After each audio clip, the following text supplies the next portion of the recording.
folks? It's me, the Skatch man, Screaming Sammy Skatch, coming at you from PAX. And once again, I am going to talk to you about a great game called KneeDeep. I am standing here with Wes and Colin. All right, first of all, the first question I have is, where did you guys get the idea for the sets? To do it as a theatrical sort of presentation? What's great about it was the collaboration of the team. We're a small indie team of about 8 people working in Durham, North Carolina. And originally we had a very cinematic design. It looked like a TV show.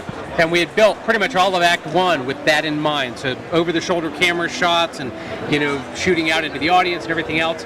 And we played through it, and we really didn't feel like it was distinctive enough. Nothing really set it apart. And we started saying, well, what if we broke buildings apart and made them like set pieces? And Colin had done some mood boards previously that focused on stage design and lighting for sets.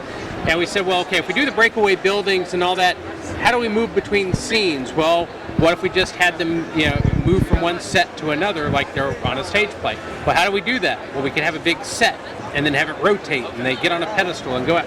And it was really kind of an organic brainstorming thing. We came out of one session where the artist came up with one idea, the programmer said, yeah, we can do that. That would be amazing. And now you look at a game, our screenshots or videos, you go, that's KneeDeep, that's the stage play game. Yeah, so it's fantastic. Now, what you describe it as a swamp noir adventure? Noir, yeah. All right, so what does that mean? So Swamp Noir, it's a bit of a murder mystery. We love the flawed characters that you find in a murder mystery with the noir, the extra layers of intrigue. It's never about the dead body at the beginning. There's always some kind of insurance fraud and political backstabbing and whatnot. But then take it out of the nice, slick LA feel or the New York feel of a lot of noir stuff and put it in the gritty, dirty South where Wes is very familiar with Florida. It was just a great merging of genres. Awesome. How would you describe, is it standard point-and-click gameplay? Like, how would you describe the gameplay? I think there are point-and-click elements, but it's not your typical pixel hunting, inventory puzzle management game. It is really, there are no bad choices. You don't die. You don't have to start over. You can't lose the game. The whole point here is that you're able to play a casual game of dialogue choices where you're shaping your character and how their narrative plays out. And there are a few choices you make that decide who goes with you into Acts 2 and 3, living or dying. But by and large, it's all about telling the story. So it's closer to a visual novel than your typical Telltale game. And I think probably closer in spirit to a Kentucky Route Zero. Okay. Because, again, very driven by the choices in the narrative.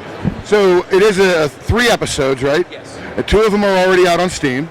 And they're all interconnected, so your progress saves from episode to episode. Yeah. Your choices carry over.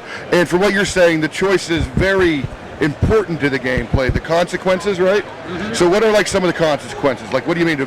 Different interactions with characters, different ways you can solve a problem, or?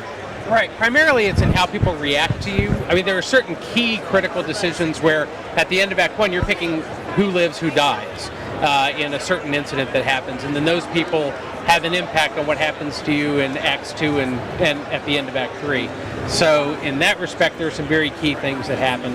But along the way, there are more nuanced moments, whereas these characters, you're posting reports, either as your blogger, you're posting to the blog, as a newspaper reporter, you're posting to your website, and people are reacting to the way you post. So you could post something very cautious, and people are like, hey, that was really nice of you to write something sensitive about us. Meanwhile, your editor is sending you text messages saying, this is as boring as hell. I don't want to read this anymore.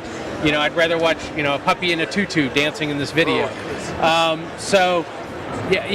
think the choices you make in the dialogue and what your character does and how people react to the character is really where that comes out. Awesome. Well, thanks a lot for talking with me. Sure. Wes, Colin, appreciate it. I look forward to seeing what episode 3 does. Yeah. Awesome. And that comes out soon, right? March 8th. March 8th. Can't wait. Awesome. All right. Have a great PAX, guys. You too. Thanks.